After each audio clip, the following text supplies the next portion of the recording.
Well, good evening and welcome to the Sports Bar Show. Yeah, chewing the fat and talking balls. And I'm happy to say, evening, bit different. Brent Peters, good evening, sir.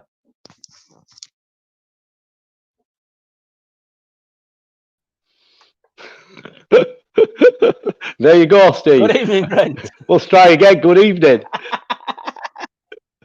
How are you doing? I'm good. It's that blinking lag you've got. Just show the viewers. I can't believe it. You know what they say? Don't drink and drive. That's why you messed up there. You've given me an opportunity. Usually we're doing this on a Monday or a Friday morning, Brent, but I'm happy to say that we've got a Friday night live going on here, which is great. Yeah, well, as long as you don't have too many of them sherbets, because it might go a bit pear-shaped. I'll have a few afterwards. How are you doing anyway, mate?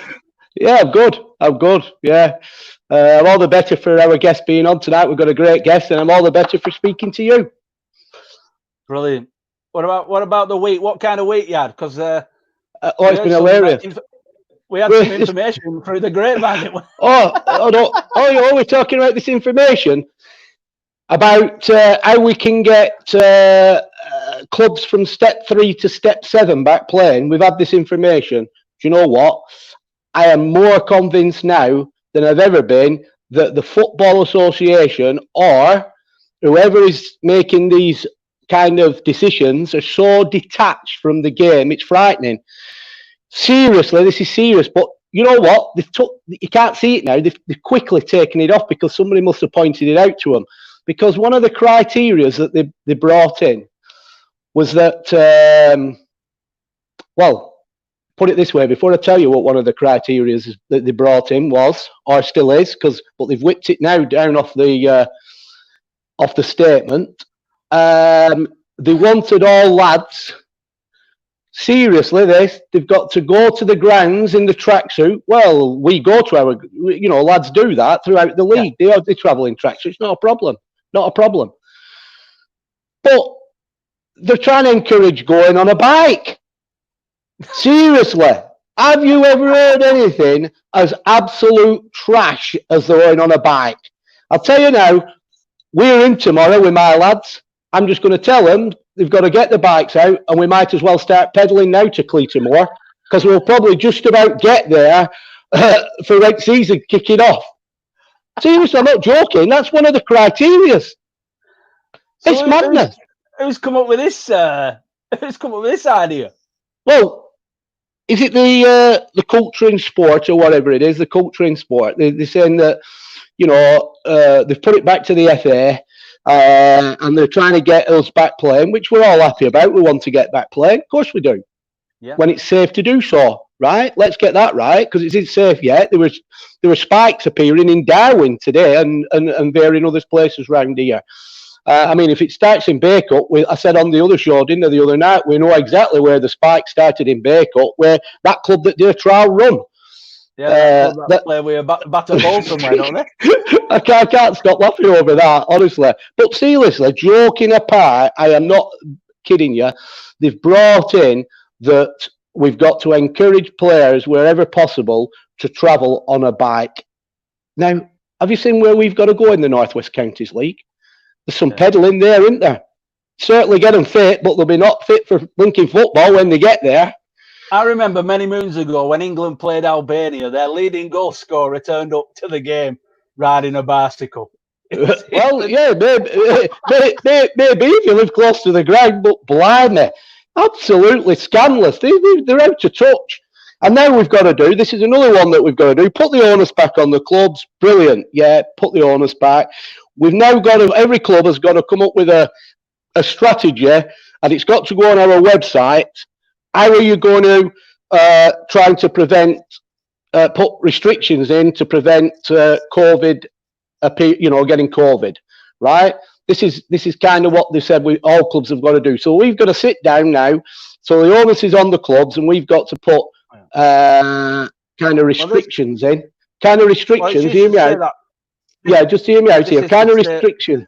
Oh, yeah, that's a statement, yeah. Kind of restrictions in so that, it's safe, or as safe as it can be for the supporters or followers of football to come into grounds. But let me tell you this, right? I'm telling you now, you can put as much statements on your website as you want to do. I'll guarantee throughout football it will not be manned. Or can't be manned. It can't be manned at our level. How can you man it at our level? We haven't got enough people, volunteers here to sell pie and peas and run a raffle.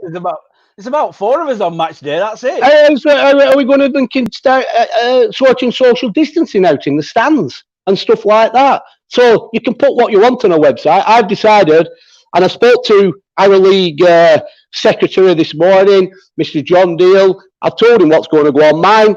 I'm putting the same statement out as Bournemouth Council did before everybody stepped onto the beaches. And what was that? You get me? Well, they obviously didn't put anything up, did they? Because there were thousands on the beaches. And I'm going to put the same statement up as Metropolitan Borough of London put up before everybody went into the streets of Seoul last week, drinking the beer like you've got in your hand. So that'll be, you enter the stadium at your own risk. The club's not responsible. Feel free. There's plenty of room to enjoy football. You could social distance, and if you wanted, you could even go in the farmer's field over there and do what I did one time when I was emitted from the dugout, went outside the ground and stood behind the wall and watched the game and gave instructions from the dugout. You did a Steve Wilkes. You did a Wilkes. Yeah. Well, we're from the same ilk, aren't we? So, yeah. But anyway, that's life, isn't it? Anyway, come on, let's get our guest on. Right, well, let me tell you, I'm absolutely delighted to have our guest on and delighted to have moved the times of the show because you know what? Our guest tonight, like I keep saying, we've had some tremendous guests, all from different walks of life within football. Our guest has the distinction of scoring in each of the top 5 divisions of English football. Right? Now, that's no mean feat. And you know what I mean? Before our listeners turn around and say, well, there's 4 divisions. There's not 5. Well, obviously, the Conference National is involved in that. That's the 5th, right? Because you know what people are like out there. They're handy to pull you down and pick you up. You get me? So, but no, that's great, right? Equally, his clubs include Northwich Victoria, so there's a bit of non-league connection there. He's played at Lincoln City, Huddersfield Town. His main club, I would say his main club was Blackpool, where he made 215 appearances that also helped dramatically their rise to the Premier League when, our friend, I think it was, Ian Holloway was the manager. So, that's brilliant, that. He also represented Leicester City, and we've got a Leicester shirt up there. You know what I mean? Yeah. That's obviously... He probably actually played with that person up there. Well, no doubt he will, and no doubt he'll tell us. So we got Leicester City, Tranmere Rovers, Bangor City, and you know what? This is a bone of contention with me because you know what? He's got so much experience in his playing days, and like we all do, we want to turn our hands into something when we come out of football, and there's nobody tried harder to break his way into management than our guest today.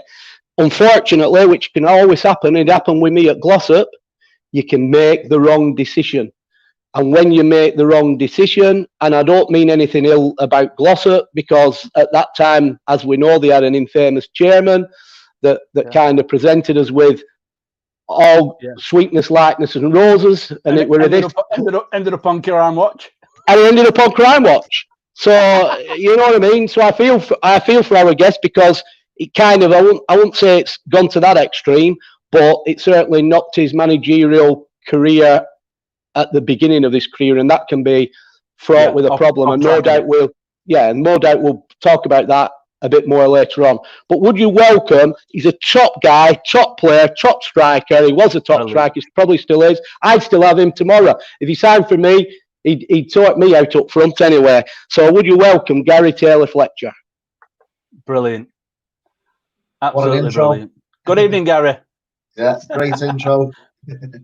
Good evening, pal. Good evening. Good to have you on the show. Yeah.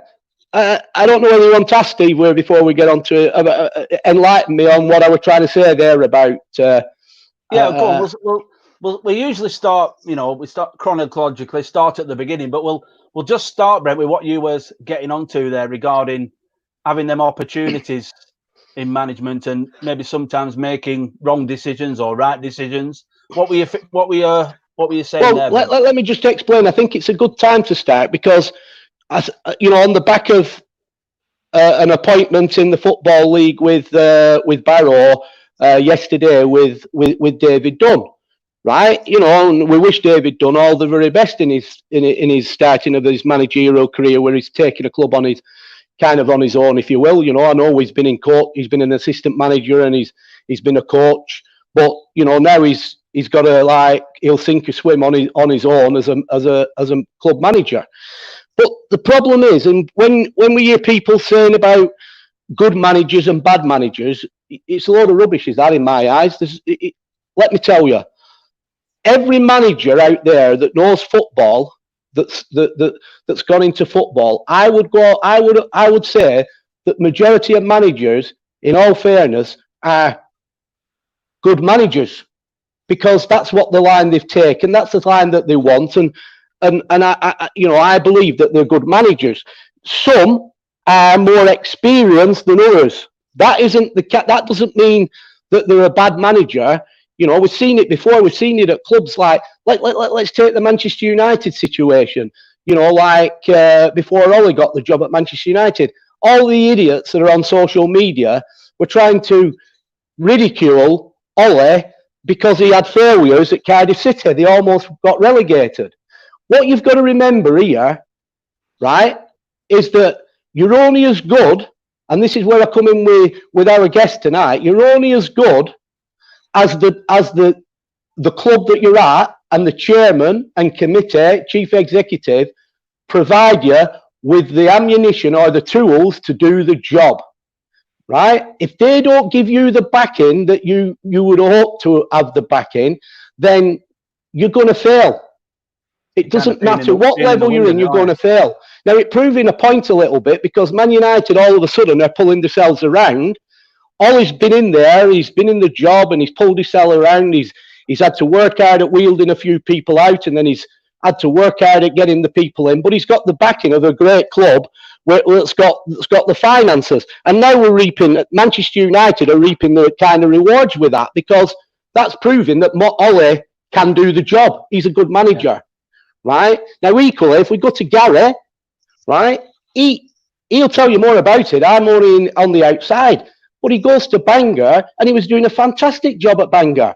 And then all of a sudden, because there were politics behind the scene that he's not in control of, he's got no control over that situation, all of a sudden, it crashes down. And Gary is at the helm. So Gary's, when people are looking back 5 years on, 3 years on, they go, well, hang on, what was his job like at Bangor? Well, he didn't do a right lot of good at Bangor, but he wasn't allowed to he did do a right lot of good, because he was taking him in the right direction. But people don't know the details. Correct. And this is what I'm saying. And people are going on and saying, is that a wise appointment to David Dunn at Borough? Well, as a person and as a coach and as an experienced guy that's worked in the football, had a football career just like Gary has, right? He's got a lot to offer, and he's obviously learned a lot off a lot of top managers, as Gary will have done. And you've got to give him a chance. Now, the only people that can let David Dunn down, if David Dunn fails, the chances are is probably he hasn't got the tools, money, to bring in the calibre of player to be pushing or stay in the league that they're in. Then that's what he'll be judged on. And without mentioning any names, and before Gary has a say on this, before I mention any names, you and me know somebody that's close to us that had a great career, played at Burnley, was same position as Gary. He's took his pro license, he's took all his badges, and he was desperate to get into management. And what did he do? He made a fatal mistake, because he wanted to get in, and he's gone to a club, and this is no disrespect to the club, he went to the club that he thought that everything in the garden was sweetness, lightness and roses, and it was only when he got in there when he realised, I've made a wrong move here. And that can affect you before you start. Yeah. So, that's my opinion. So when they talk about failed managers and managers are bad managers, no. Managers, if like Gary, good man, if he's given the chance and given the backing, he'll prove he's a good manager. I believe David Dunn will prove he's a good manager if he's given the chance. I believe that, like here at Bacup Borough, I believe that if I had the tools to manage a club and attract players to a higher club, or if we were a higher club, I would be getting success. We know what it's like here at Bacup. We're working on a shoestring. And the players who I'd want in this club to get us out to the level that we're in will want the money that'll dictate that. And unfortunately, we haven't got that money. But I'd like to think, does that make me a bad manager? I'd say, no, it doesn't make me a bad manager, because at clubs, I've even had success here, and I've had success at other clubs working with kind of no money. But it comes all down to the finances, and it comes down to the people who you're going to work for. Yeah. At this point, let's bring our guests in. Gary's been listening to all that. What do you make of what Brent said, Gary, regarding what he just said? Yeah, well, obviously, it is all about the tools, and there is a lot of people who overachieve. Like, you look at what Ian Evo's done. He's magnificent opportunity now from the Bolton to go and show it. But what I think a lot of us young managers like myself trying to get into the game and stuff is, you look at some of the ones who've just played at the top level of the game for the whole career, and then they get thrown into the deep end in the Conference or League Two. They don't understand what that player needs. They've only played at the very top level where you get given everything. You have people who'll book your restaurants out meal, all the things that get given to you on a plate. You go to a League Two level or a Conference level. Some Conference teams are part-time, so players will have jobs. They don't know how to handle these players. The players who've gone into have managerial careers, you look at Lee Johnson. He played in the Conference. He played in League Two. He's played up to Championship. Yeah. He's been a success. Nathan Jones, exactly the same. Ian Everett's got on to it. Richie Wellens. It's all the players who start off in the lower leagues as managers who had career and know what it takes to get out of each level. And that's, I suppose it's having that additional kind of experience of playing at the bottom level as well, and working your way up through the pyramid. Yeah, it's all about understanding now. My time at Bangor, I went in officially as a player assistant manager, and it was an opportunity for me to get on the coaching ladder while I was still enjoying playing. And as you say, politics come around. Over in Wales, if you've not got your pro license, you can't be a manager. So at the time, if you qualify for Europe. So at the time, the manager who I went in with, he didn't have his pro license, and we were 6th in the league. Over in Wales, the top 3 get automatic, and then 4th, 5th, 6th, and 7th go into a playoff for a European spot. So you have to apply for a European license around about March time. So to get the European license, they had to put the manager on gardening leave, but they had 90 days to find the manager. So basically, you could put him on gardening leave, and I took over. So, I could see a few things that I thought I'd try and change and stuff, but the manager at the time, he was sort of set in his ways. He'd had a little bit of success with them, but I went in, literally had 7 games left. In the end, they only had 14 players left because of finances.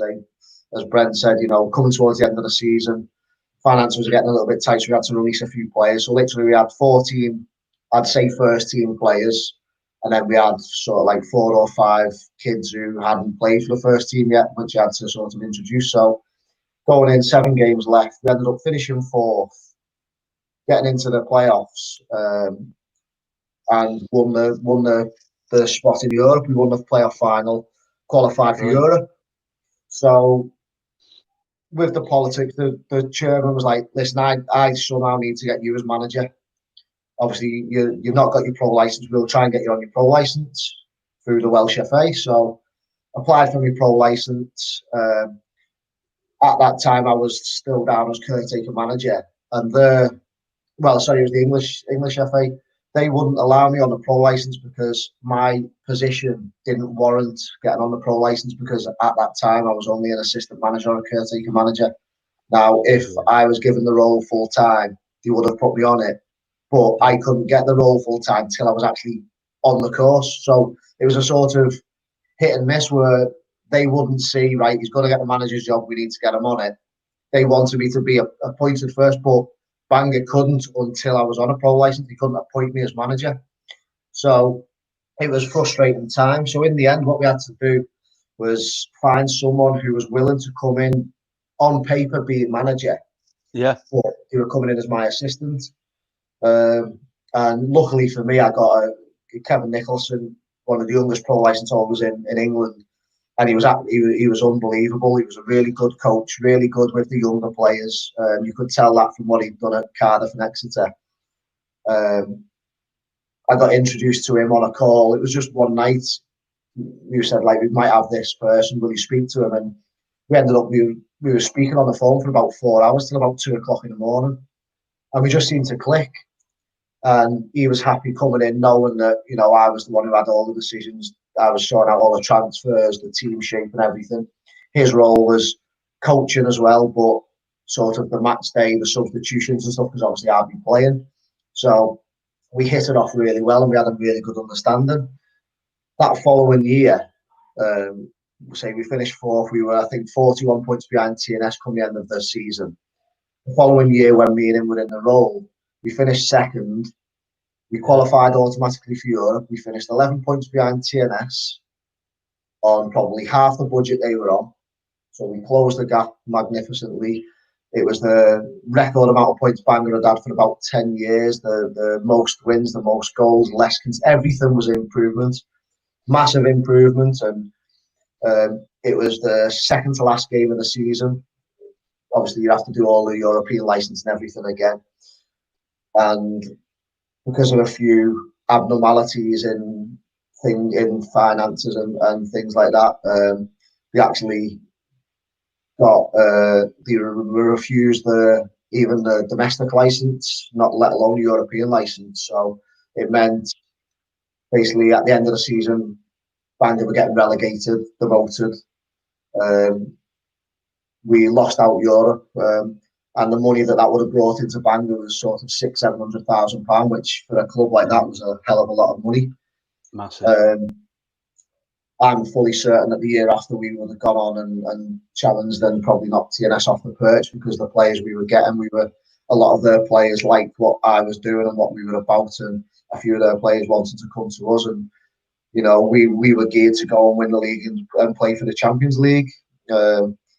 So it was a very frustrating time and how it ended. But as Brent said, because the team got demoted and I was in charge, that's all everyone sees. They don't see the fact that we finished second in the league. We would have qualified for Europe. I managed the team in Europe. I've got European continental experience of managing in a game in there, and you know, all the experience that I've built up throughout my career of, as Ben said, learning from other managers, the good things, the bad things, you know. The managers I've played for, Keith Alexander, Nigel Pearson, Ian Holloway, you know, brilliant top managers.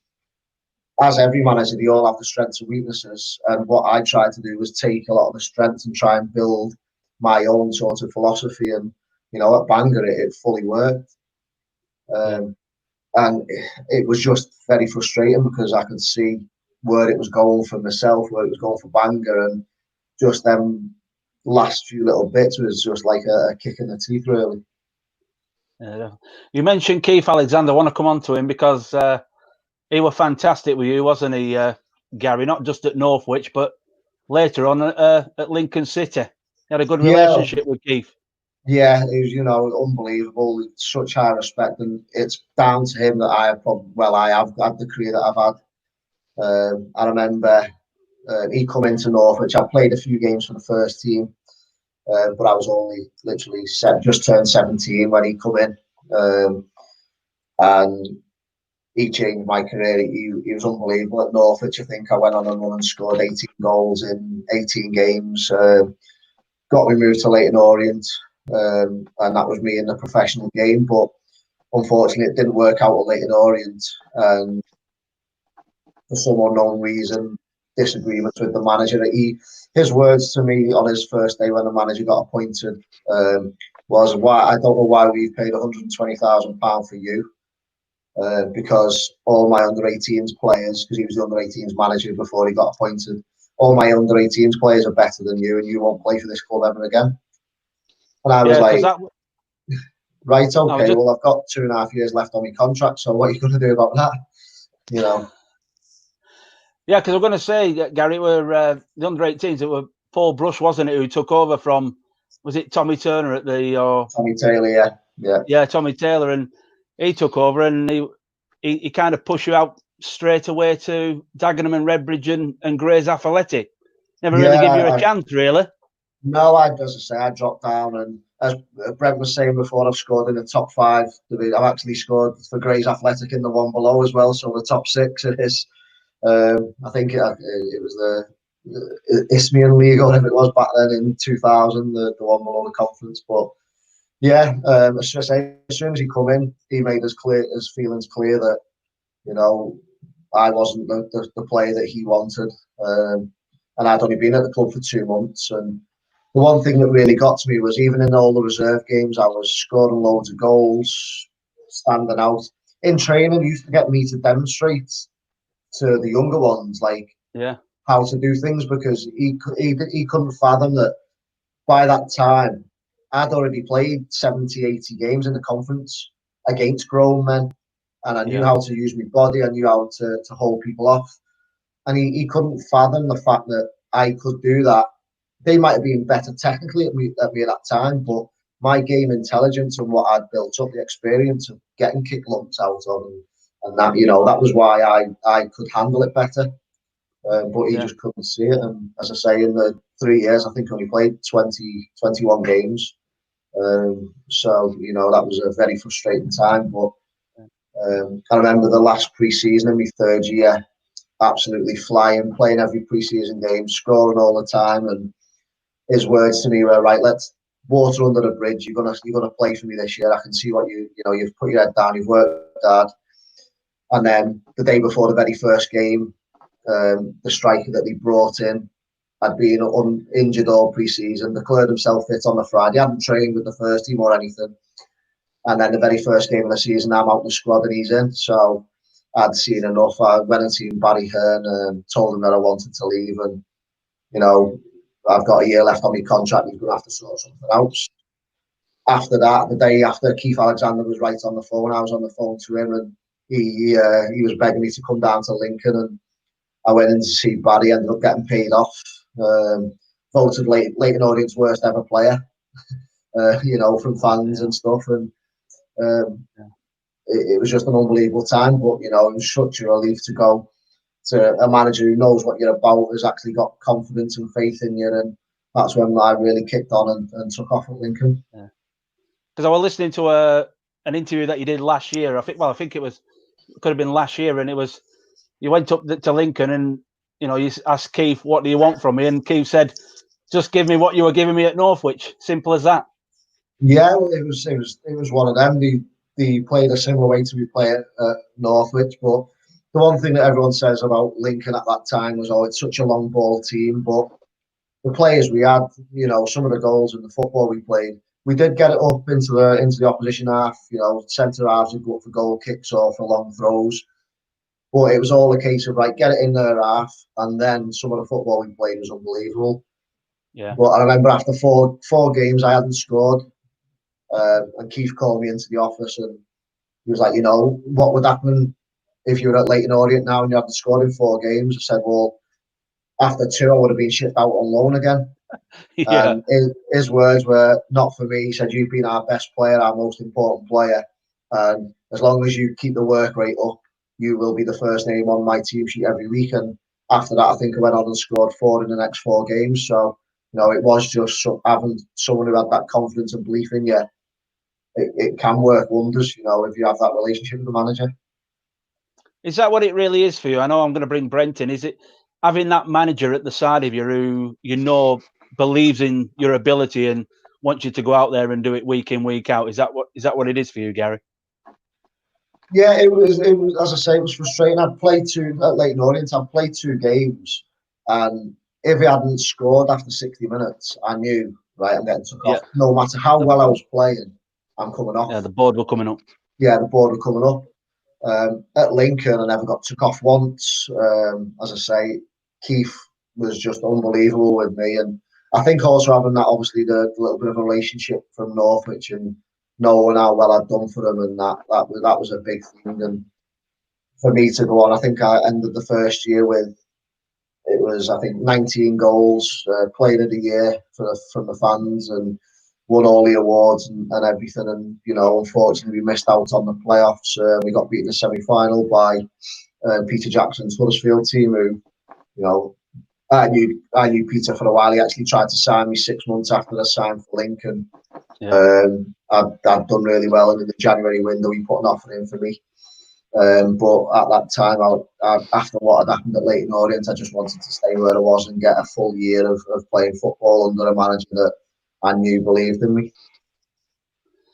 Because what I didn't realise is that when it came to the end of your contract, you thought you were going to get another contract with Keith, but he were almost like, reading between the lines, he were almost like a father figure, because he wanted the best for you, and he knew that Huddersfield were sniffing and wanted you.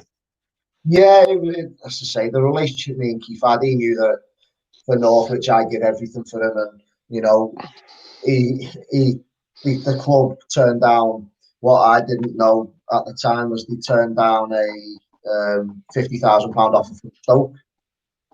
Now, I weren't on a contract, so I could have gone for nothing or very, very little. I could have just walked away, but I wasn't told about it.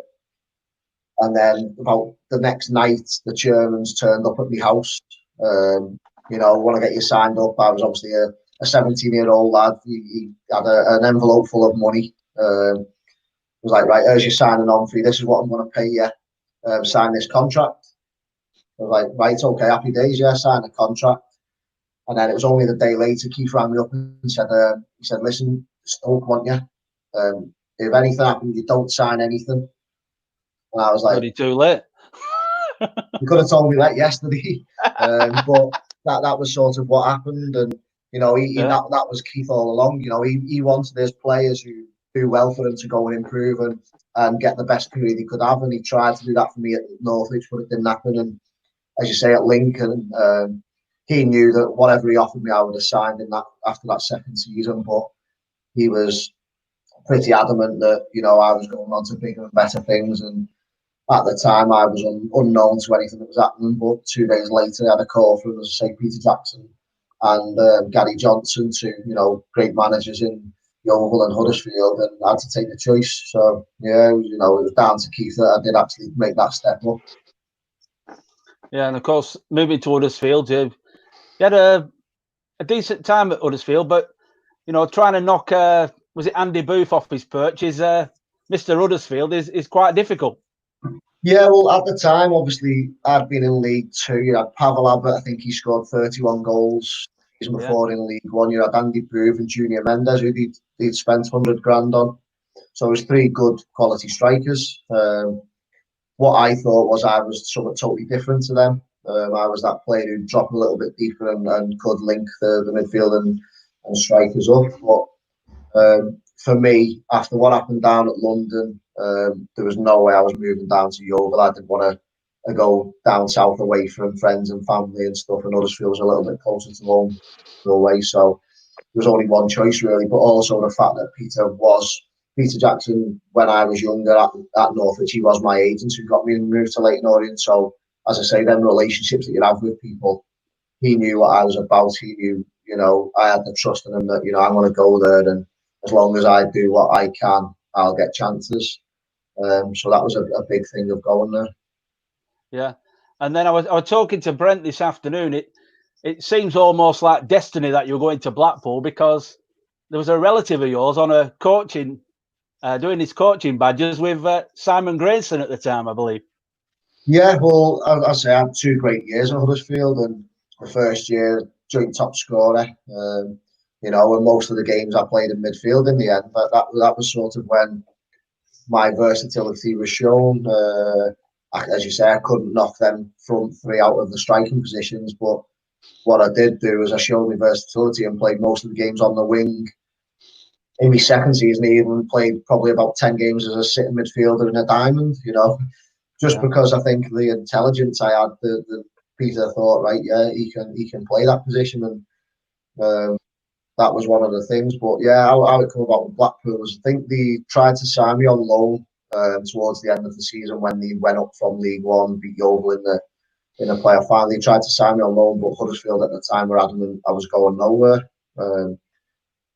Peter Jackson got sacked, and then Andy Ritchie got appointed. And I remember at the end of the season, I'd scored about 6 in the last 10 games. Thought, yeah, I've done really well. I actually was playing up front. It was me and Luke Beckett. And end of the season, you go in for your little chats, and his first words were, "I'm going to have to sell you." And I was like, "Well, I've just scored 6 in 10 goals. You know, I'm one of the main players."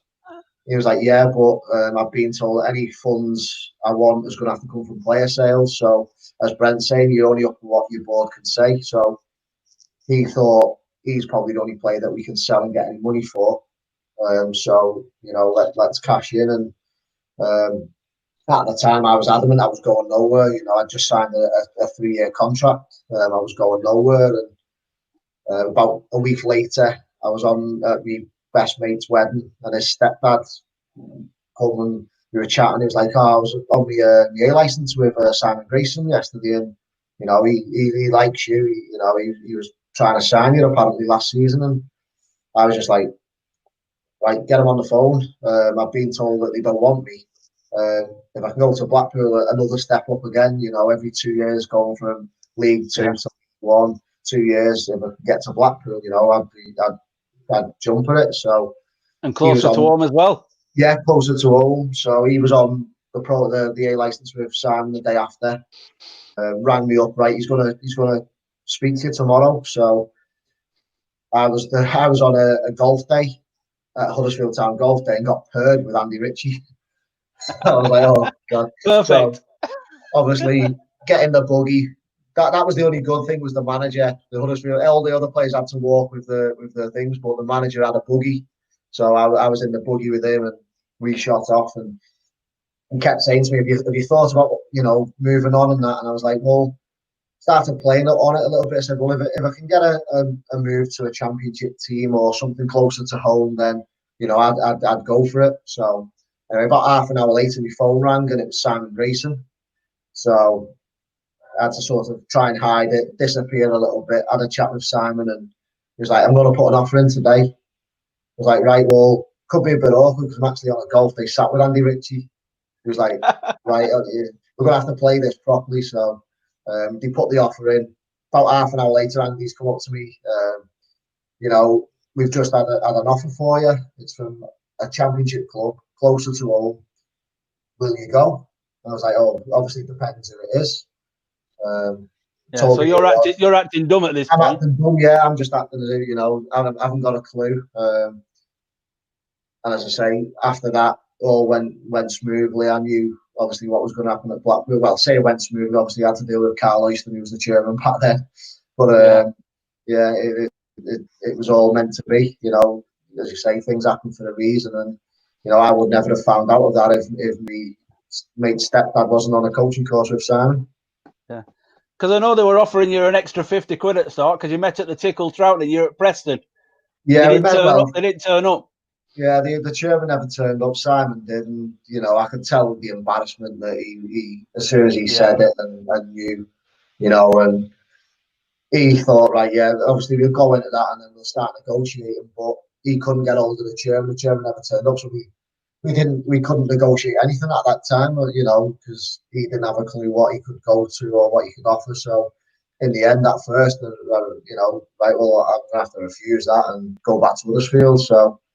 Yeah, it took a few days, but you know, there was no way I wasn't going to go. But I didn't want to show, well, I'm coming for an extra 50 quid or whatever. If I wanted, I could get that somewhere in League One. You're going to have to reward me a little bit, or make some incentives and things like that. So ended up getting what I wanted, and got a move to the Championship. Yeah, I moved to the Championship, and 6 splendid years at Bloomfield Road. You just tell us a little bit about that time at Blackpool. It was unbelievable. People say team spirit can only get you so far, but at Blackpool, obviously, everything was up against you. The training pitch, you didn't have hot showers. You'd have to take your kit home to wash.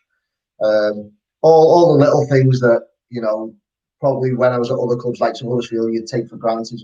Excellent training facilities. You just turn up at training, all your kit was there. All you needed was your boots, really, and your runners. But at Blackpool, it was everything. You had to do all that. You had to. It was just footballers moan, but at Blackpool, footballers will moan at anything. At Blackpool, you could moan about everything. A man and his dog, homeless people turning up to training and watching training, and in the end, us feeding them and giving them a meal and stuff and things like that. Just these little things that as a team brought us closer together and made it so special. And you look back in football, you have teammates and you have acquaintances. You have very few friends, from each team that you keep in contact with. Only special people you keep in contact with.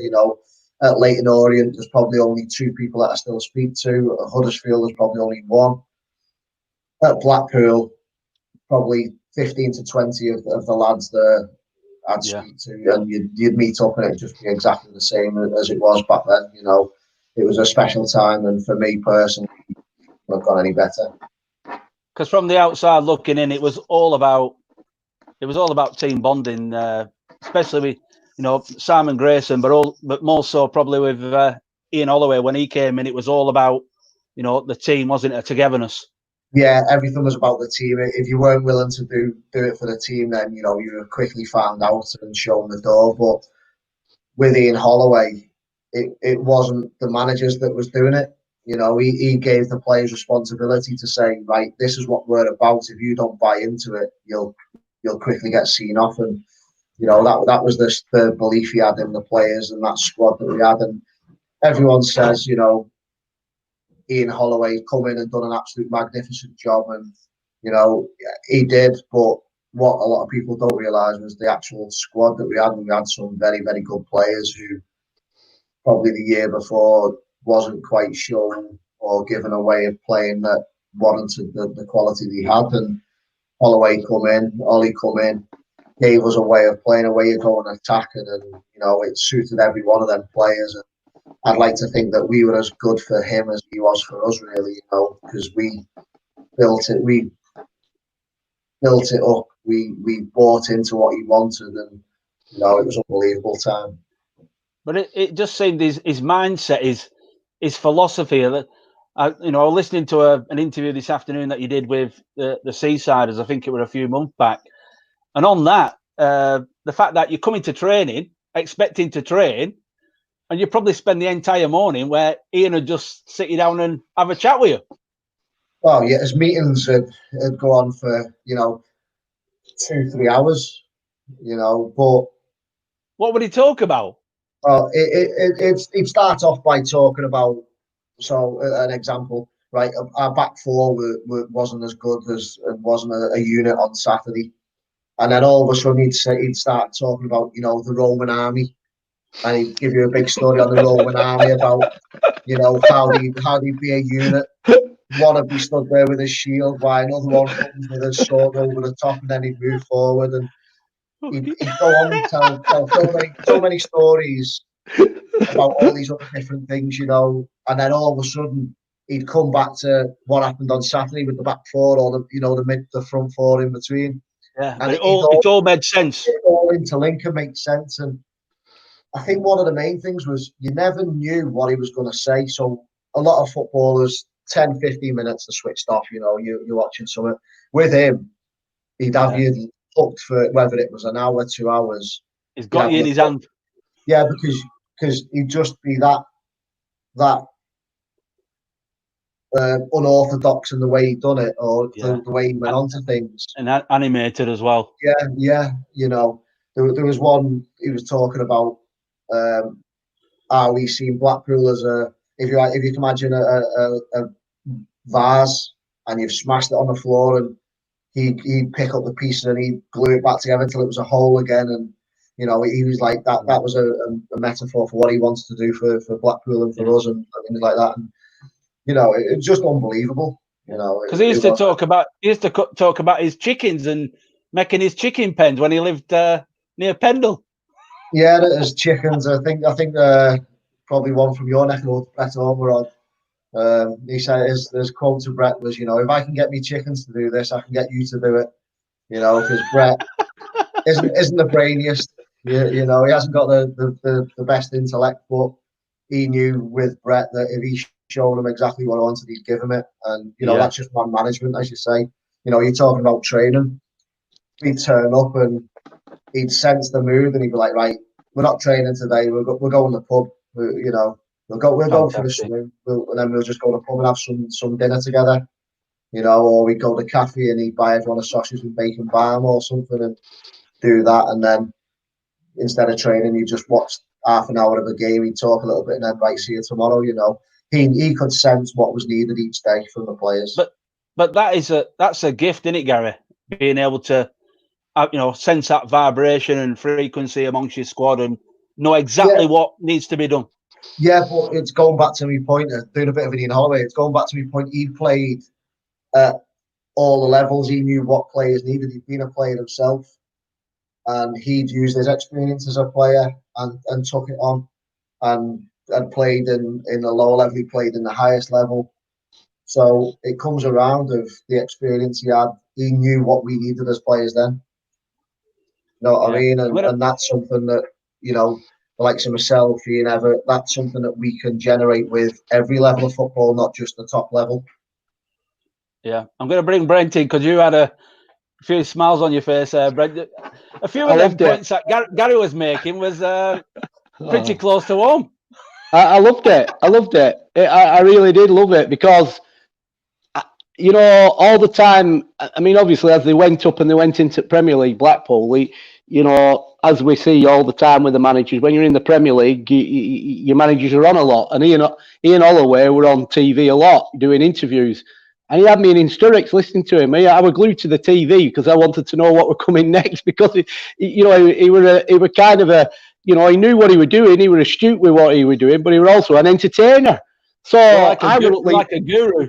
Oh, I mean, it's funny because we've just had, just digressing a little bit here, we've just had a coaches meeting ahead of training tomorrow. And we have a new coach, and one of the things I said, he was going on about, you know, about being positive in the changing room and this, that and the other. And, you know, I said it from a manager's point of view. And I said, listen, I've had players over years. I mean, I've been in the game over 40 years. And I said, I've had players all the time, right, that always say that, you know what, he's all right, Brent, but, you know, he always tells us when we've done something wrong. He doesn't tell us when we've done something good. You know, he'll pick up when we've done something wrong and we haven't done the right things. And I go, listen, I said, if your job is a bricklayer, well, I used a wagon driver for him because he's a wagon driver. And I said, and you set off in the morning and you've got 10 drops on that vehicle and you've got to deliver them 10 drops. When you get back in, I'll guarantee your boss doesn't say anything to you because that's your expected. You paid for that. Your job's that. That's your job description. You've got to go into that. I said, but I'll tell you what, dip your toe in the water next week, take these 10 drops out and bring 5 back and see what he says then. I said, well, that's exactly the same in football. When them players go out on that pitch, they're shown what they've got to do and where they should be within the team shape. And I said, if they're doing that, it's like a well-oiled machine, then happy days, the manager's happy as Larry because that's what's happening. But immediately one of them, 2 of them, 3 of them, or all of them start not doing what they should be doing, you're going to pick up the negatives. And, you know, that, and I relate to that. You kind of what Gary says there about Ian Holloway. It's good. It's good. Yeah, I think it's. Well, I'm sorry, Kit. Go on. Yeah, that was obviously one of the things about Holloway. A lot of people wanted to see that character side, and you know, everyone did think he was a clown, but no one gave him credit for his actual football knowledge and intellect and tactual intellect that he gave us. You know, that year we went into the Prem. A lot of managers go up and think, oh, you know, we're going to play these teams, we're going to have to change and be a bit defensive and stuff. But he was like, no, sod that. I'm sticking to my philosophies. I'm going to go and attack. Yeah. And we did. We went, you know, we won 10 games. We got 39 points. You know, probably every season bar that year, we would have stayed up with 39 points. But again, it was just his thing of, I'm going to go and win 10 games. We beat Liverpool twice. You know, there was a lot of things in that league year that you look at Aston Villa, you know, it was never a penalty the other day. That happened to Blackpool so many times. We actually got a letter at the end of the season from the head referees thingy apologising for the decisions that went against us because it did cost us. You know, we went down by 1 point, and there was a lot of games where we probably would have took a lot of points if it wasn't for refereeing decisions. Yeah, because I know that Ian, straight after you beat Cardiff, he was saying, look, we're probably going to get his arses spanked week in, week out, but we're not going to change our values or integrity. We're going to go for it every single week, and that's entirely that's exactly what you did. Yeah, the disrespect we got from pundits after we beat, you know, Cardiff. You know, I remember some of them on TalkSport were saying, you know, we wouldn't even get a corner, let alone a free kick. You know, the day after in one of the papers was hit off somewhat or flop, and every one of our names had flop against it. You know, and some of these probably had never seen us play. You know, the entertainment value and the attack and the way we played, people loved watching Blackpool play. You know, because we were a good team of good players who went and attacked, and they didn't try and sit back with 11 men behind the ball against the best teams. You know, say we beat Liverpool twice. Man United, we got beat 3-2 and 4-2. In the 3-2 game at home, we were 2-0 up. Had a blatant penalty not given. They've got up the other end and scored. You know, if we go 3-0 up, there's no way they're coming back. They go up the other end and score. We're all deflated because we should have had a penalty. But they go on and beat us 3-2, scored in the last minute. You know, little things like that. There was some cracking players. Some cracking players playing in the Premier League. You know, likes of course, everyone talks about Charlie Aaron, but Seamus Coleman in that lot as well. There was some really good talent in that Blackpool side. Yeah, well, Seamus came the year before on loan from Everton. He wouldn't let us have him back the year after because he'd done so well in the 10 games that he played for us, and he ended up making his debut that year. But yeah, you look at David Vaughan. He went and played for Sunderland and Welsh international. You know, DJ Campbell, unbelievable. But you know, the one thing about all of them players was if any of them had played at a high level, they'd all been rejected and sent back down. And we all had that hunger and desire to, you know what, we're going to show people, we're going to prove it. You know, Ian Evert, he was at QPR and Derby in the Premier League, got released, went to Chesterfield, built his way back up. Myself, I was at Liverpool when I was a kid, but got released at 16. I didn't do a YT, I just went straight into non-league football. I'd worked my way back up. Alex Baptiste from Conference, he'd come through. You know, it was a lot of players who had something to prove and that collective around us. Yeah. You talk about non-league. I'm just going to go back because I was like just listening this afternoon and I didn't realise, but you spent a little bit of time at Burnley, but you were 15 and they thought you were 18. What was that all about? Yeah, well, it was, I'd been released by Liverpool. I was an under-16 player, but I sort of took getting released by Liverpool hard. I'd been there for 5-6 years. And once I got released, I was like, no, I'm just going to play with my mates. I'm happy to play with my mates. And my mum, unbeknown to me, had sent a load of letters out to all the clubs asking for trials and stuff and that. And Burnley were probably one of the only ones who came back. And they were like, oh, we've got a sort of a trial training session. Sort of, you do it all the time now, but back then it wasn't so often. We've got a training session, come down and you can join in, and you know, any players that we think we'll bring them in. So I turned up, done a bit of training, and we went into a game, and I was looking around thinking, "Bloody hell, some of these lads are big, and had beards and things like that." And anyway, in the game and on the night, I think I scored 4 or 5 goals. I was always a lot smaller and really, really quick,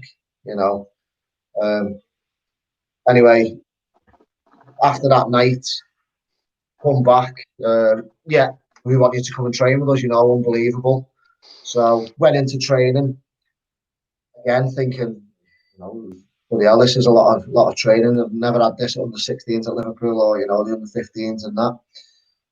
It was basically full time training and looking around, and they were like, "Oh, you're as good as our players, but you're not quite, you're not as bad. You're not bad. You're not standing out or anything. You're not standing out. You're not good enough. You're not standing out. You are good enough." I was like, "All right, okay." He went, you best going and playing, under 21 football somewhere. And I was like, under 21? I want to just play under 17, under 16, or YT. I'm still at school, mate. Yeah, they're like, what? I was like, yeah, I'm only 15. And they put me in the under 18s. And I was just like, what was that game the other night? They said, no, that was like a few of the reserves and under 18s, some of the younger first team players. I was like, well, I scored 4 in that. And they were like, oh, right, okay. But it was that late towards the end of the season. They'd given all the YTs out, and it was Adrian Heath. He was desperate for them to give me a pro contract straight away at 16. But, Burnley wouldn't. And that was it. I went on, and that was it. Then no other trials. Went to college and ended up going non-league route. Yeah.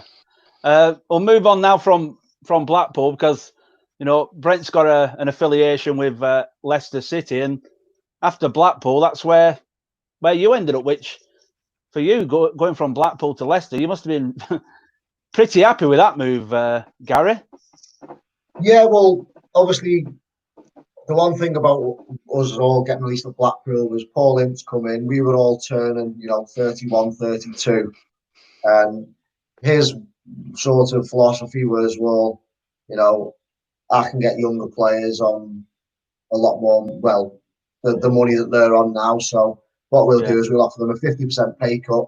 If they take it, great. But if not, then we'll release them and get rid of them. So, you look at the players that all left that same season. There was myself, Stephen Craney, Ian Everett, Neil Eardley, Alex Baptiste, all the spine of the team that had been there for the last 3-4 years. Real experience in that, though. Basically, he'd done the same to every one of us, offered everyone. Well, it turned out in the end it was a 65% pay cut. We all refused it. I knew that no matter what, I'd get another club in the Championship, and whether it was on the same money, just out of principle after what I'd done for the club, there was no way I was signing again for Blackpool. And, I remember my agent had always been saying, Leicester are interested, but they need to clear players out. They were under the investigation for, it was sort of back then when it wasn't quite FFP at the time, but, they were close to sort of hitting targets where they couldn't sign any players and stuff, and kept saying, they need to get players out and that they're interested. So that went on for the whole of sort of pre-season. I'd been on, I say on trial. I went down to Millwall, to Charlton, Chef Wednesday, and they were all saying the same. We want to sign you, but we've got no money. So I was getting really frustrated, and I ended up going back to Chef Wednesday, and he made me an offer, and it was the same as what Blackpool had offered. But I was ready to sign. It was getting towards September time. The season had kicked off, and I was on my way to Sheffield to sign, and I got a phone call from the agent saying, Leicester want you. Nigel's going to give you a ring in a minute. Like, right, okay, no problem. But I'm on my way to Chef Wednesday. We'll sign for them. And he said, listen, just hear what he got to say. So spoke to Nigel, and it was all, we want you to come in and prove your fitness. And as long as you prove your fitness, there's a contract. And I was like, well, what do you mean prove your fitness? I've been training all pre-season. I've not played any games. what do you mean, prove your fitness? I've got a contract offer on the table. I'm going to go and sign now. Yeah. And it was a risk, you know. The one thing that went in my favour was Dave Jones, a scout, said I got on really well with him throughout all the whole pre-season, and you know he was gutted that he wanted to sign me from the very beginning. But again, Brent said before, if your board aren't willing to do things, you know, your hands are tied as a manager. And I rang him up and told him sort of what was said, and he said, "Well, I tell you what," he said, "go and train there tomorrow. If nothing happens," he said, "I'll sign you on Tuesday." So, you know, I couldn't have been more grateful for him. And probably if it didn't have happened, I would have had probably another 2-3 years like at Blackpool, because that manager had shown me a little bit of, you know, willingness to prove, you know, this is what I'm willing to do for you. I went down to Leicester, and we had a sort of an 11-a-side game. My team won 7-2, I think it was, and I scored 5 of the goals. So, you know, it couldn't have got any better. I proved my fitness, and I proved obviously a lot more. And again, went in to sign a contract, and he put a contract in front of me. It was after what I'd been offered at Sheff Wednesday in Blackpool, and I was like, "What's this?" You know, "This is the contract you've agreed." And I was like, "Really? I haven't spoke anything about any money yet." Yeah. He was like, "Oh, right, well, is this is what your agent said?" And I was like, "Well, no, my agent said he's not spoke to you properly, just that you wanted to speak to me." And he was like, "Well, right, I spoke to this." And I was like, never even heard of this or spoke to this person. So what I found out was there was an agent who was best mates with the chief executive at the time. Right. And I told him that I'd signed, you know, I was desperate and I'd signed for this amount. So that was the only reason he got me in training, because he thought he'd get me for that. So, you know, I had a week where Nigel was trying to get all of his children, obviously being over in Thailand, to get the deal that I wanted. And it was only on the Friday. I'd been there all week. I spoke to Dave Jones, told him that I was coming to sign, but Nigel was pleading, saying, you know, "I'll get you the deal you want. You just got to give me a bit of time." So it was a bit of a funny time, you know, 32 contract there, you know, 2 years at Sheffield Wednesday.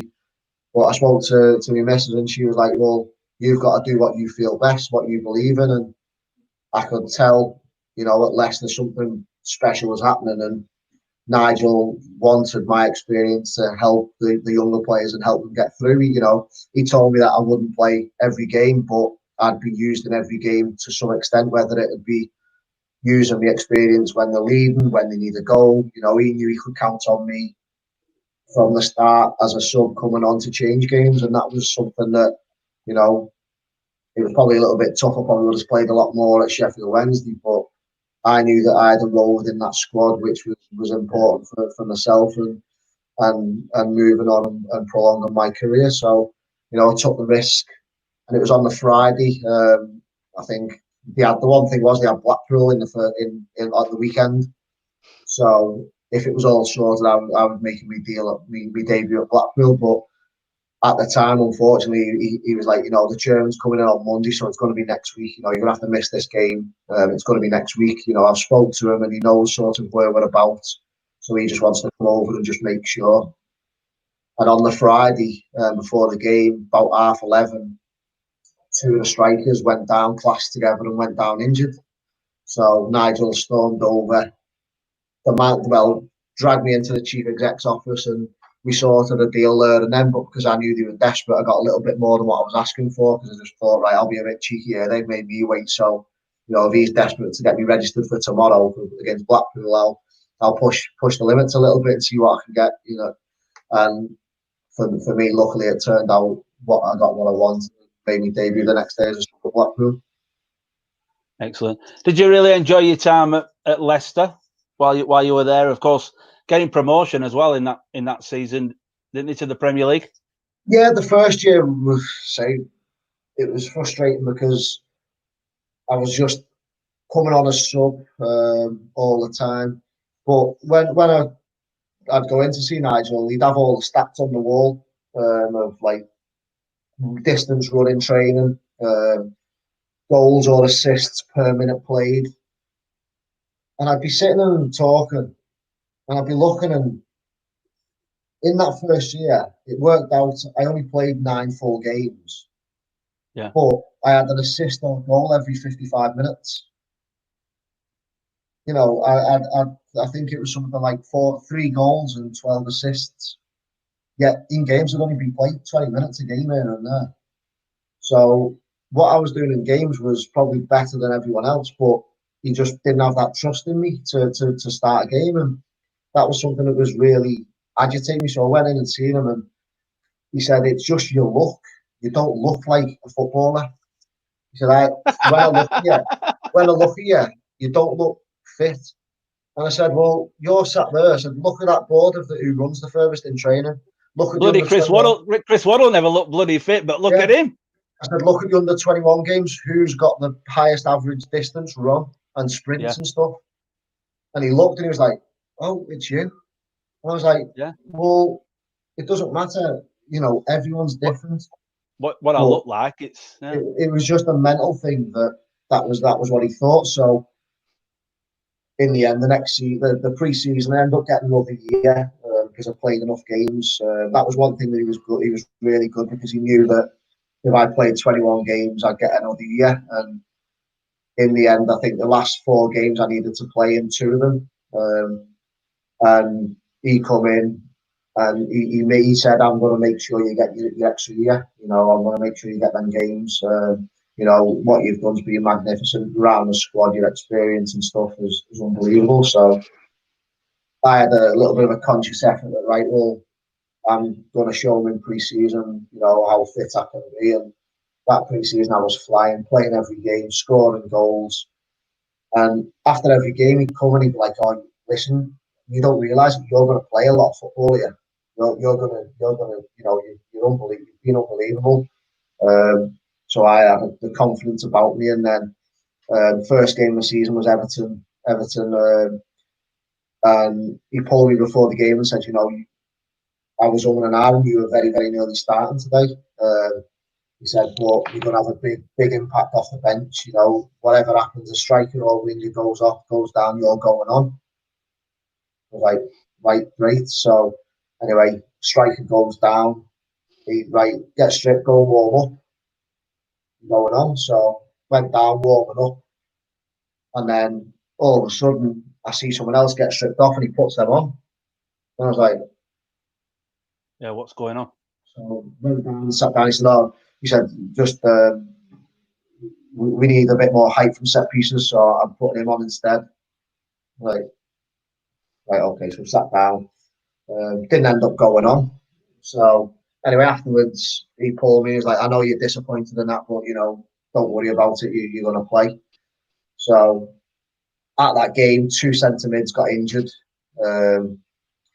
All through the week, in all the team shapes and stuff, I was playing centre mid. And on the Thursday, he pulled me to listen. "You're not going to start, but anything happens to any centre mids, you're the only player who's intelligent enough and understands the game enough that I can trust to go on as centre mid." I was like, "Right, okay, obviously you told me that last week, but, you know, whatever." So anyway, Chelsea away, we're 1-0 down, 60-minute goal, 60 minutes gone, centre mid goes down injured. So in the week, he was saying, "You know, if you have to go on, we'll go 4-3-3 or 4-5-1. So, you know, it's not just not 2, but, you know, we'll change it." Yeah. So warm up as I'm going on. His words were, "Right, we're 1-0 down. We need a goal. We're going to go 4-2-4. We're going to leave our wingers up. So it's you and Andy King against Chelsea." You know, they had William, Fabregas. They were playing the diamond in midfield, and Bloody hell.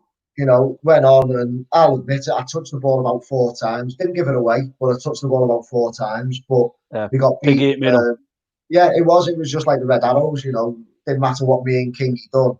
Yeah, you know, we couldn't get anywhere near them, and we ended up getting beat 2-0. But I remember one of the things, and you know, it's hurtful, was I remember on Match of the Day, one of the quotes from Gary Lineker, which was very derogatory, was, you know, "Here comes Taylor-Fletcher, and he does look very double-barreled." and yeah, you know, that was all over the press. You know, you look at that, and I didn't think of anything at the time, but you know, things like that that's said by someone in such a high profile, that gets into people's heads, and you know, Bang out of order. my wife she's always said to me, you know, that's the times when your career stopped. When that was said, it was in all the and especially from a person who is held in high esteem at Leicester City as well. Yeah, you know, all things on Paddy Power, you know, and that was probably the best physical shape I'd ever been in, you know, and the hard work I put in at the time, you know, I didn't defend myself and say anything, but I just thought, oh, nothing will happen. But you know, it was very, very hurtful and sort of mentally as well. But you know, it was my wife who sort of pointed it out, and you know, she's the one who's you know, was being my rock, and you know, everything. It's little things like that you think, you know, it was probably obviously after that game that I never played for Leicester again. You know, with Nigel Pearson having that thing in his head about me from the season before, that one little comment put it back in his head again, and that was it. I played the next game, Shrewsbury in the cup. Actually started centre mid, Shrewsbury in the cup, got man of the match, but we got beat 1-0. Played the full 90 minutes. That's all they remember. Mainly, but the next league game, that was it. I was out of the squad, and you know, I was always training. I was always doing everything in training, but just never ever put me into the first team again. Yeah, and go on, Brent. I know you want to say something. No, I'm just disgusted to hear that. Well, for somebody of the you know, I never knew about that, and I'm disgusted I didn't know that. I'm absolutely disgusted that somebody can sit on Match at Day that's got such a reputable job that can start making a passing personal and be personal against a player, whoever it is, whether it's Gary that's on our show tonight or anybody else, is totally bang out of order, and he should have been dragged to rights from the BBC for that. That, you know, you don't get personal on somebody, and at the end of the day, you know, managers and coaches, the human. So how does it think? I'm not saying this happened, but can you imagine, you know, Nigel Pearson at the time, and he's heard that, and then he thinks, it's in the back of his head, and he thinks, hang on, I can't put Gary Taylor-Fletcher on. If it doesn't work out, I'll be getting slated because I'm putting a barrel on. You know, what's all that about? The thing is as well, Brent, that's, you know, Lineker knows how much weight that kind of comment makes as well. Correct, that's what I'm saying. Back then, that, you know, people did make comments about players like that, or you know, you look at the likes of Charlie Adam. He's always had that persona that he's big, you know, he's overweight and things like that. You know, what about Akin Fenwa? What a player he is! Yeah, you know, you look at it, and these little things, you know. Listen, at the end of the day, people in all walks of life will have opinions about people, but when you're holding a position of, like Gary Lineker is, working for you know, or anybody else on these television platforms, they shouldn't be coming out with stuff like that. That's totally. They should keep their opinions to themselves. It shouldn't not be done. It was like Paddy Power. They for about 3-4 years afterwards, there was always something of, you know, Gary Taylor-Fletcher's still stuck in a transfer window. Yeah, you know, things like that. And I'd finished playing, but it was still every year it was a transfer window. You know, things like that. And you know, people don't realise, you know, what effect it can have, and that's from all these companies nowadays. The anything like that gets said, the company gets, as you say, dragged through it and things like that. You know, and things like that. But back then, it was the norm to joke about people. You know, the way society has changed now, that would never happen. But from someone in that sort of standing, but you know, back then it was. Well, yeah, but let's just touch on this, Gary, a little bit here. I know we're going off, but it's big at the minute. Is that not a kind of a racism and discrimination? It's got to be. But it's also mentally as well. How does what it does to you? Things like that. Yeah. Oh, it's scandalous. I was shocked. I'm shocked that you said that. I'm shocked. I really am. But anyway, sorry about that. Go on, Steve. No, I'm just going to say, moving on from that, then Gary, you started going out on loan, and you teamed up with Ian Holloway again at Millwall, of all places. Yeah, I went back to Millwall, and when Holloway was there, it was brilliant. We were playing really well, but just unfortunately couldn't get the results that we needed, and we were battling relegation. My performances in the first probably 3-4 games, I got man of the match in 2 of them. Didn't quite score, but the chances I created, I was playing more of a midfield role. The chances I created and the opportunity missed was unbelievable. We should have won probably the first 3-4 games, 3 or 4-0, but the confidence wasn't there. They weren't getting the goals, and then teams had scored, and I could sense the whole of the squad just go, oh God, there it goes again. And it was hard to go in and with that negative attitude and the negative belief that the players had to try and turn it around and help them was so hard. And then I think it was after 4 or 5 games, Holloway got sacked and Neil Harris come in. And the one thing with Neil was he was Mr. Will, as you say about Andy Brew. Neil was Mr. Millwall. He is Mr. Millwall, yeah. And he was very good. He done brilliant for Millwall, but what he wanted was to play a little bit more direct. He wanted young players who run about, and he didn't want players who get the ball down and play, which was obviously that's what I was about. So, it didn't quite work with myself and him. I've got great respect for him, and he was unbelievable with me as a player, as a man management and stuff, but I wasn't the type of player that suited with how he wanted to play. So, it didn't really end very well towards the end at Millwall. Yeah. And then after that, you kind of almost come full circle because you end up in the National League pyramid again with with Tranmere. Yeah, well, that was the thing. Obviously, going from the Prem with Leicester to not being able to find a club in league level, it was tough. I was 34, 35, and it was tough. I wanted to stay playing. I wanted to stay in the league, but no league team would take me. So, Tranmere Rovers, a team close to home, that was probably one of the reasons why I took that step. Yeah. And, well, after that, we've already spoke about the Bangor City, but nowadays, are you involved with a company called Creation Sports Management? Tell us a little bit about that. No, I was that started off really well. I was working, basically helped set up a football agency from scratch. Got a load of players signed up, and obviously I was at Bangor at the time. I took the player manager job at Lincoln, and the football agency were like, "Well, we'd rather you went full time with us." So I sort of retired from football. Sort of probably, as Brent was saying, decisions at the times.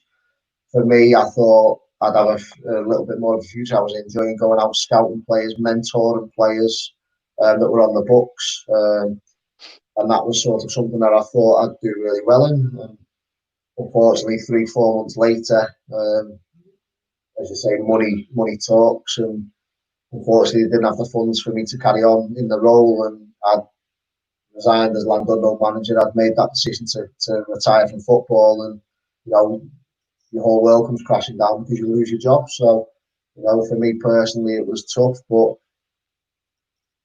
I'd had the feeling that I was missing being on the grass. I was missing coaching anyway, and I wanted to get back into management and football, and that was probably the right time for me. Although it was a little bit of an unknown of what was going to happen, I wanted to get back on the grass and get coaching, and I applied for the Macclesfield job. As Brent said, it probably would have been a disaster going in because the club weren't going to back you. But my thoughts were, well, there's only 3 months left of the season. If I can get that job and do a good enough job to show others what I'm about, then I'll take that next step. But unfortunately, got to the final 2, didn't get the job, and sort of it just sort of petered out from there. Obviously, with everything that's happened. So, you know, I'm sort of, I don't like the politics of English football. You know, a lot of it is if your face fits who. It's not about how good you are. It's about who you know a lot more in England. And you know, I've made the decision, but I can't really say much yet. But there's going to be an announcement in the next few days of what the next step of my career will be, and it'll surprise a lot of people. But it's something that I'm really looking forward to, and the opportunity is unbelievable. You know, so that's something that I can't really say much, but you know, people probably look at it and think, you know, what an opportunity, what a move that's going to be. Yeah. So a case of watch this space over the next few days here, Gary. Yeah, definitely. Brent, anything to add on that? Gary's exactly right when he says what goes on in English football, and it needs to change. And you know, in a lot of ways, I blame the chief execs, and you know, let's be honest. In most clubs, chief executives they might be football followers, but they're kind of business people. They're not football people. And I think they make wrong decisions, and they listen to other people, and it's kind of wrong what happens. And Gary's touched on it there. What happens in football? We've seen it so many times. A manager brings his entourage into a club. The manager gets sacked because things haven't worked out. The manager and his entourage leave. It disrupts the club. The manager coming in kind of struggles a bit till he can get the club on an even keel. And the manager who got sacked with his entourage, because he knows somebody who knows somebody, he plays golf with, he gets in at another club. So you fail your job, but you get in. And it's kind of what Gary said. It's not what you know, it's who you know. And it needs changing, because football, you know, in a lot of ways, and we've seen it from all what's happened over this COVID situation, it's kind of being exposed for what it is, and it needs changing. And what I'd say is that, you know, any club out there, I mean, Gary, obviously, and I wish him all the best in whatever's coming for his future and wherever his future takes him. But any club, I'm going to say this, but any club out there, they need to be looking more and more at the kind of likes of Gary Taylor-Fletcher, because he's worked under a lot of managers, he's learned a lot of things, he's got great experience, and you know, clubs need to be giving people like that a trial. And I've got nothing about foreign coaches coming into our country, but what's the point of somebody like Gary investing a lot of money in his pro license and A license and, you know, everything else to not be able to get jobs in his own country at the end of it? And there's so many people out there that's facing the same situation. But you know, Gary, it's been a pleasure speaking to you tonight, and I'm glad you've been open and honest with us about it. I'm disgusted about the Gary Lineker situation that you've told me. I really am. That's planted in my head, and I'm not happy about that one bit. But you know what? I wish you nothing but the best in where you go, where your paths go in future. Cheers, thank you. And cheers, Gary. Thanks a lot. No problem. Really enjoyed it. Speak to you later. Thanks, Gary. Top man. Thank you.